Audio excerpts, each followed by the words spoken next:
नमस्कार, मैं हूं प्रवीण दुबे और आप देख रहे हैं प्राइम डिबेट। तो जैसे उड़ जहाज का पंछी फिर जहाज पर आए, तो एमपी में बीजेपी का नेता प्रतिपक्ष के पद के लिए सवर्ण नेता पर दांव और दिल्ली में मोदी सरकार का सवर्णों को 10% आरक्षण देने का फैसला।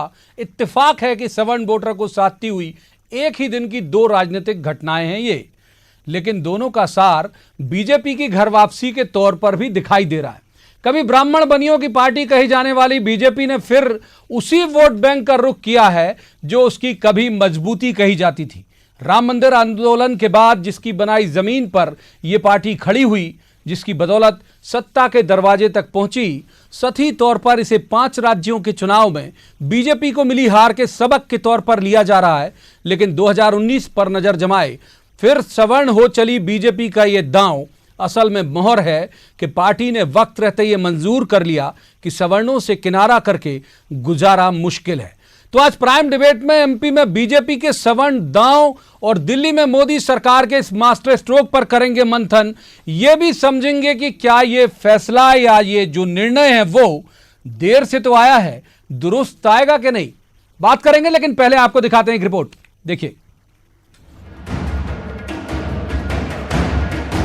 तो गोपाल भार्गव के नेता प्रतिपक्ष बन जाने के मायने केवल इतने नहीं कि वे सदन के सबसे तजुर्बेदार नेता हैं, इसके मायने केवल इतने भी नहीं कि सरकार को घेरने की काबिलियत रखते हैं। वो नेता प्रतिपक्ष के रूप में एक सवर्ण नेता के नाम पर मोहर को जरा गहराई से समझिए तो सवर्ण वोटर को लेकर बीजेपी की फिक्र सदन से शुरू होगी और फिर दिल्ली तक इसकी धमक सुनाई देगी।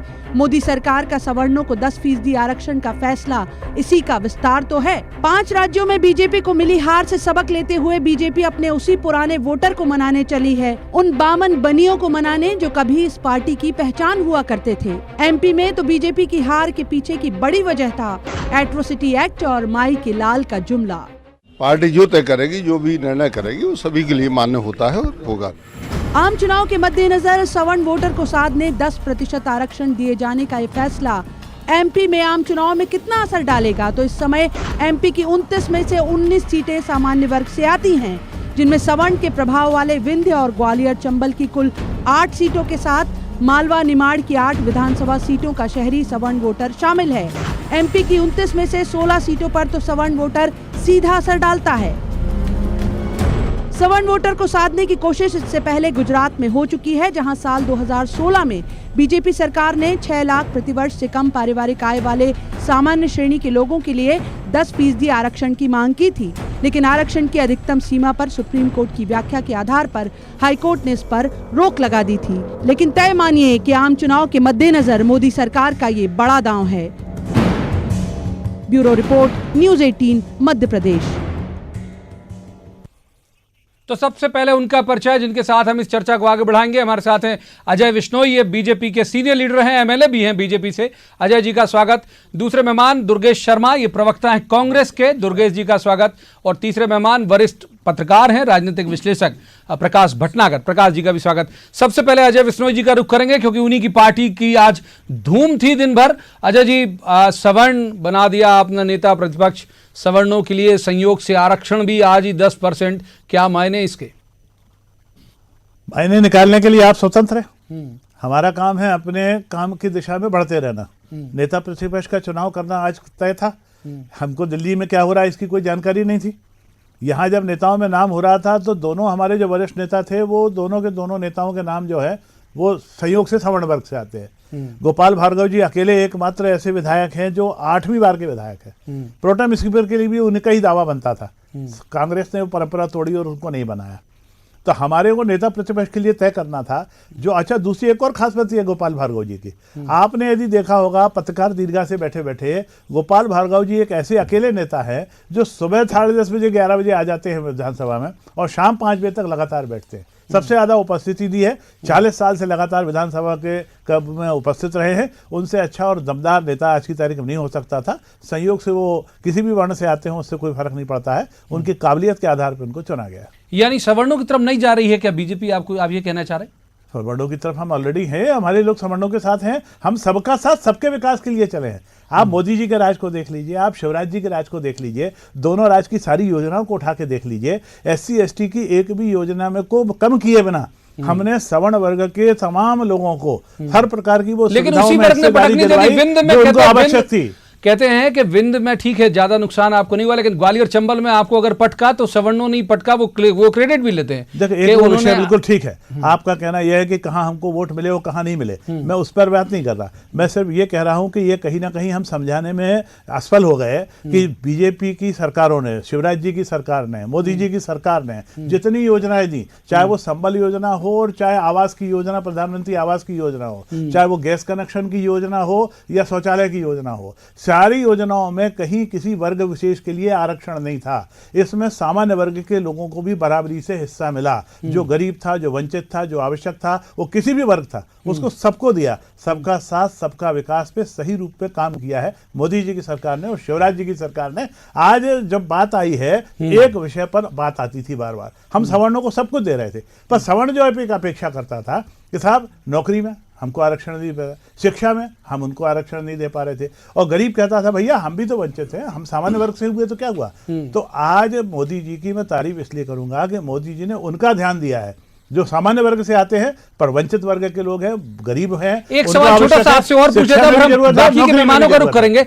यदि क्रीमी लेयर की बात करनी थी तो फिर उनसे भी तो कट करना चाहिए था कि यदि मान लीजिए आईएएस से कोई उस आदिवासी कोटे से आता है या रिजर्व कोटे से आता है, क्यों आदिवासी के आईएएस के बेटे को रिजर्वेशन का लाभ मिलना चाहिए? क्रीमी लेयर की अगर बात है तो फिर गरीब यानी गरीब क्यों परिभाषित होना चाहिए जाति के आधार पर? अजय जी देखिए, अभी क्रीमी लेयर की बातचीत आपने नहीं करी, अब क्रीमी लेयर की बात आप शुरुआत कर रहे हैं। जहां तक अभी तक एससी एसटी ओबीसी के लोगों को देते हैं, ओबीसी में आप जानते हैं क्रीमी लेयर है, एससी एसटी में अभी कोई क्रीमी लेयर की ऐसी मान्य परंपरा आज वाले में भी क्रीमी लेयर रखा है आपने? किसमें? कि आज वाली जो आज अनाउंसमेंट है उसमें गरीबों के लिए रखा ना। हाँ। गरीब वही होगा जो क्रीमी लेयर में नहीं है। हाँ। तो हम उसकी बात कर रहे हैं, पर एससी एसटी में जब से इस देश के अंदर रिजर्वेशन चल रहा है तब से कोई क्रीमी लेयर की कल्पना अभी आज तक नहीं आई है। जब भी ये क्रीमी लेयर की कल्पना किसी को लाना होगी तो सार्वजनिक रूप पे आएगी, सबके बीच में बहस का विषय मुद्दा बनेगी। आज ये बहस का मुद्दा नहीं है।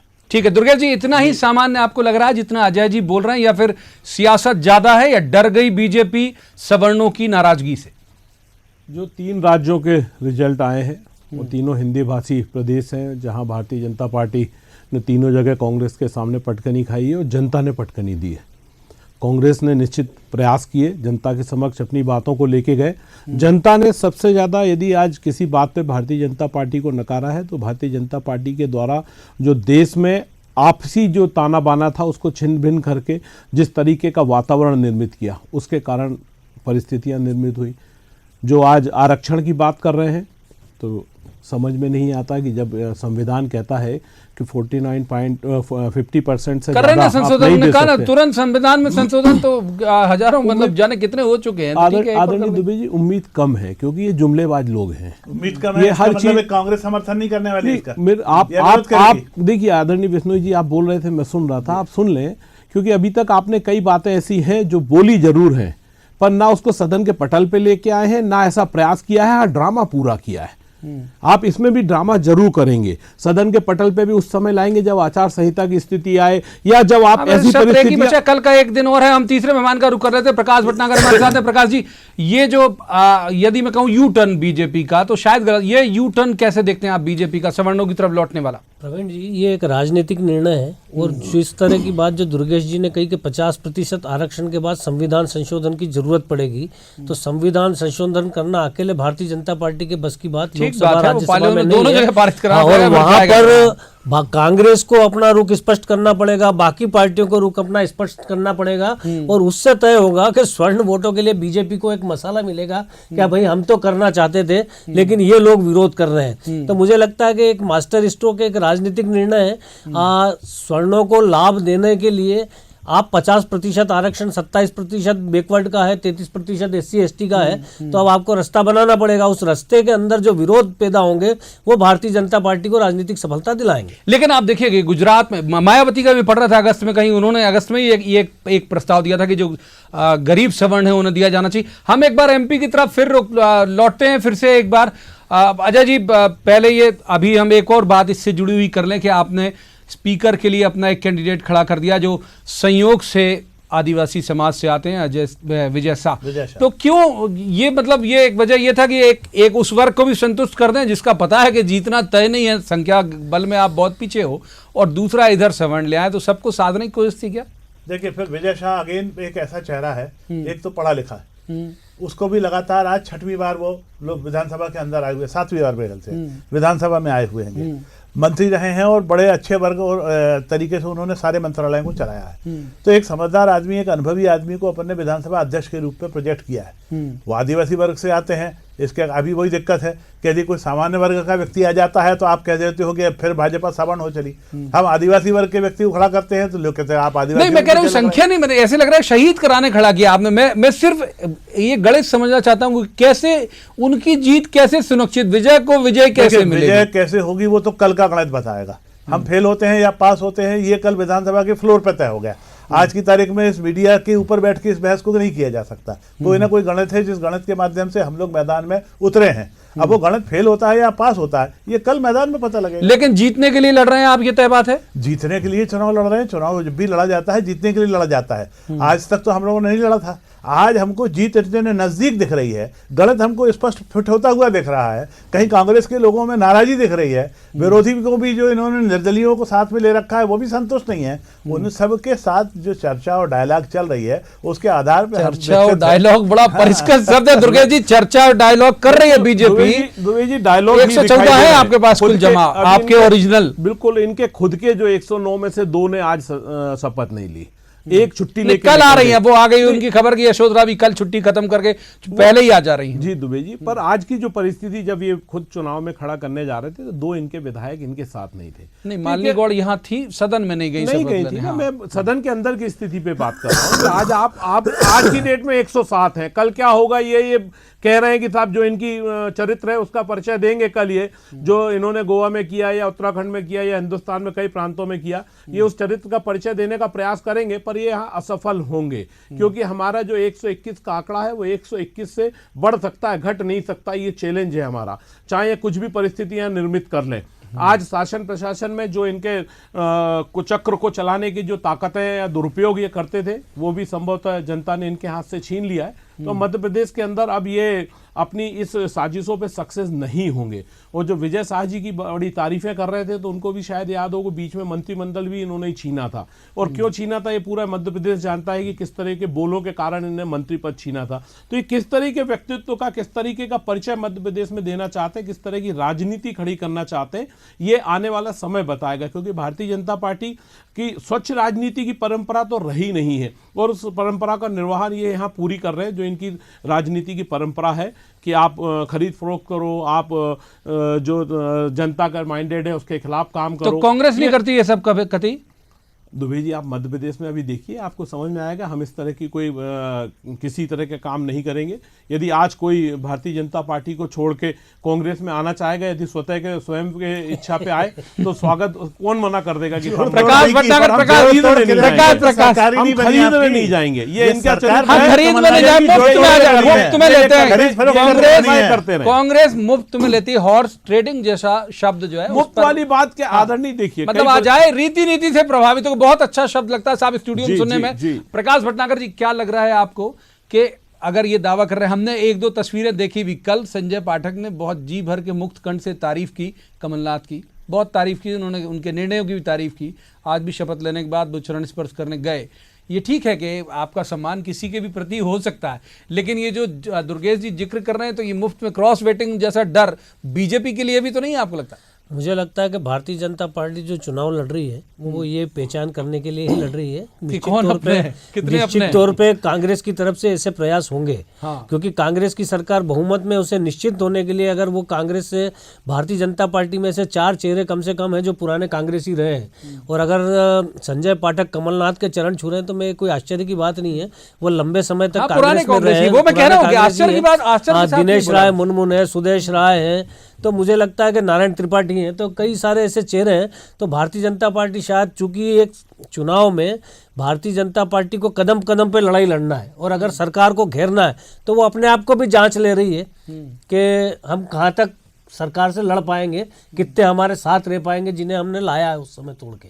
तो बिश्नोई साहब, ये केवल अपना क्वालिटी टेस्ट करने के लिए आपने विजय शाह जी को दांव पे लगा दिया क्या? बिल्कुल नहीं, चुनाव जीतने के लिए हम चुनाव लड़ रहे हैं। तो कैसे मतलब आंकड़ा बल और ये देखिए, मैंने कहा ना कि जब हम संख्या में कम हैं और हम संख्या हमारे साथ जुड़ती दिख रही है, तो संख्या जुड़ रही है, तो निश्चित रूप से बीजेपी विधायक दल के अतिरिक्त विधायक हमारे पास आ रहे हैं। उनके नाम आज की तारीख में डिस्क्लोज करना, अपनी रणनीति डिस्क्लोज करना तो संभव नहीं। बिल्कुल चाहूंगा भी नहीं मैं कि तो स्टूडियो में इसलिए रणनीति सबकी disclose तो हो, गणित का फेल और पास होना कल तय होगा। हमारा अच्छा, प्रयास ये इसको इनके कोई पद को लेके, नेता प्रतिपक्ष के पद को लेके कोई विवाद पार्टी के अंदर नहीं था? बहुत सौहार्दपूर्ण तरीके से हुआ, जैसा राजनाथ सिंह साहब ने अनाउंस किया।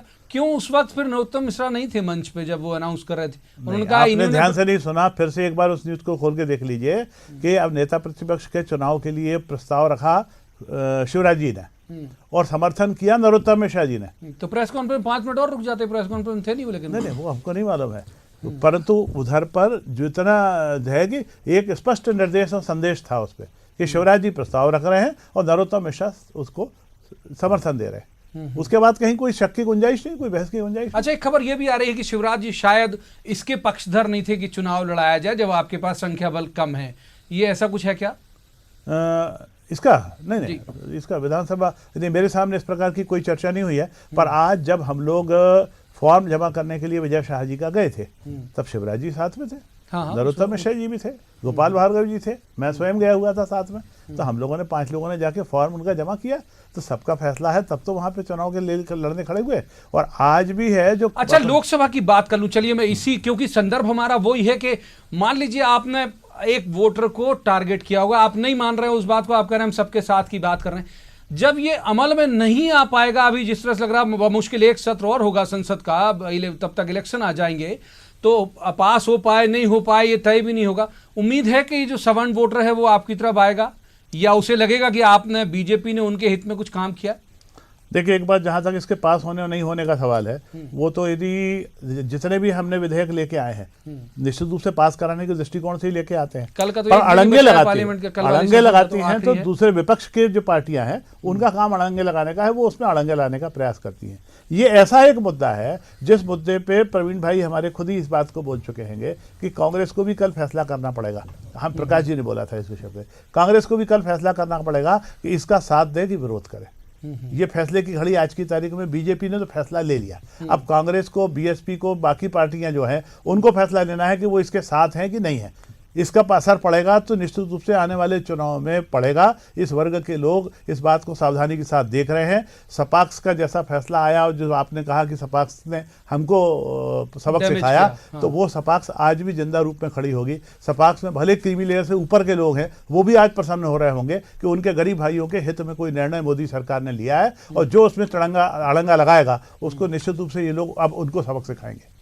दुर्गेश जी, से आपको लगता नहीं है कि ये बात सही है? कुछ हद तक सही भी है, क्योंकि बहुत सारे 16 से ज़्यादा ऐसी सीटें हैं, 16 के आसपास, जहां पर सवर्ण जो वोटर है वो प्रभावित करने की स्थिति में है। और परिस्थितियां वाकई में ये अच्छी हैं यदि ये ईमानदारी से कोई निर्णय लेते हैं और उनके लिए निर्णय लेते हैं जो जिनके लिए आवश्यकता है। तो लिया ना उन्होंने कहा, उन्हीं के लिए तो ये अभी निर्णय नहीं है। ये केवल जिस तरीके के जुमले हैं ये उस तरीके का एक जुमला है। और यदि इनको निर्णय लेने थे तो बहुत सारी चीज़ें थी। सरकार 4.5 साल से समापन की ओर जा रही है, तो इनको देना, कितनी नौकरियां आज खाली पड़ी हुई हैं। और इनके माननीय कई मंत्री कहते हैं कि साहब नौकरियां नहीं है, काय बात का आरक्षण, ये नितिन गडकरी जी का बयान है। तो ये इस तरह की जो बातें हैं, जो विरोधाभासी स्थितियां ये देश में पैदा करते आए हैं, इसका जवाब जनता इनसे ले लेगी, इनको दे देगी। ये केवल धोखा देके या भ्रम का वातावरण पैदा करके शायद। अरे लेकिन साहब, सपाक्स और बाकी सवर्ण समाज पार्टी तो दम ठोक के कहती है कि आप जीते नहीं हो, उन्होंने बीजेपी को हराया इसलिए आपको दे दिया। वो तो क्रेडिट ले रहे हैं साहब, हमने दुबे जी हम तो कह रहे हैं जनता ने, दुबे जी हम कह रहे हैं कि जनता ने मध्य प्रदेश में भारतीय जनता पार्टी को हराया है। हम तो मानते हैं जनता ने हमें वोट दिया। और ओबीसी के लिए सीटें रिजर्व होती है ना, शिक्षा वो सबसे महत्वपूर्ण चीज है ना, उसका लाभ तो तुरंत मिलना प्रारंभ हो जाएगा। दुबे जी, सारी चीजों का लाभ मिलना प्रारंभ हो जाएगा, पर लाभ मिलना प्रारंभ जब हो जाएगा जब उसको वाकई में आप धरातल पे लाके ईमानदारी से प्रस्तुत करेंगे। 15 लाख का वादा इन्होंने किया था, काला धन लाने का बात इन्होंने करी थी, 1 सर के बदले 10 सर लाने की बात इन्होंने करी थी। बहुत सारी बातें हैं जिनका जवाब इनको देना है। ये कितना भी भ्रम का जाल फैला लें, पर इनके झूठ फरेब जो है वो सामने आ रहे हैं और आ जाएंगे और जनता इनको इस झूठ प्रकाश जी, फरेब का बहुत जवाब दे निष्पक्ष देगी। टिप्पणी आपकी। कितना फायदा होगा बीजेपी को, क्योंकि जैसा मैंने उनसे भी कहा, दुर्गेश जी से, आपसे, आपके पास भी लोग आते होंगे, वो तो क्रेडिट लेते हैं कि हमने हटाई गवर्नमेंट, दम से कहते हैं वो लोग कि हमारे कारण हारी, भले ही हम नहीं जीते या हमारे 10 एक वोटर नहीं, एक एमएलए नहीं आया चुन के, लेकिन हमने हरवा तो दिया, वो कहते हैं। देखिए दुर्गेश जी, अगर एक सवाल का जवाब दे दें कि क्या कांग्रेस लोकसभा में और राज्यसभा में 10% स्वर्णों को आरक्षण का समर्थन करेगी, उस पर डिसाइड हो जाएगा कि इसका क्या फैसला होना है, क्या असर भटनागर होना जी, है। जवाब पूरा मिलेगा, पर पहले ये सदन में आए तो सही तरीके से। सदन में तो कल ही आ जब आ जाएगा। जाएगा तो जवाब भी मिल जाएगा वहीं।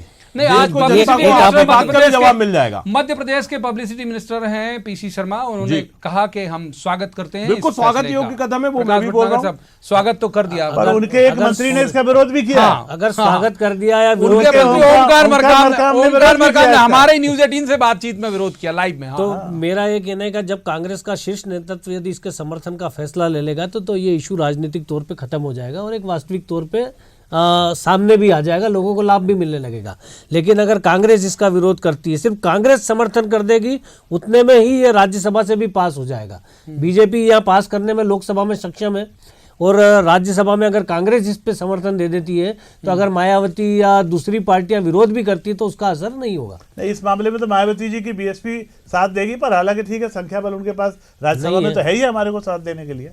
मालवा निमाड़ में सबसे ज्यादा सीटें हैं लोकसभा की, अगर मैं गलत नहीं हूं तो 8 सीटें हैं उस पूरे इलाके में, और उसी पूरे इलाके में बीजेपी सबसे ज्यादा होल्ड रखती थी। विधानसभा में पिछली बार 52 या 57 सीटें उनके पास थी और इस बार वहां के लोगों ने गच्चा दे दिया।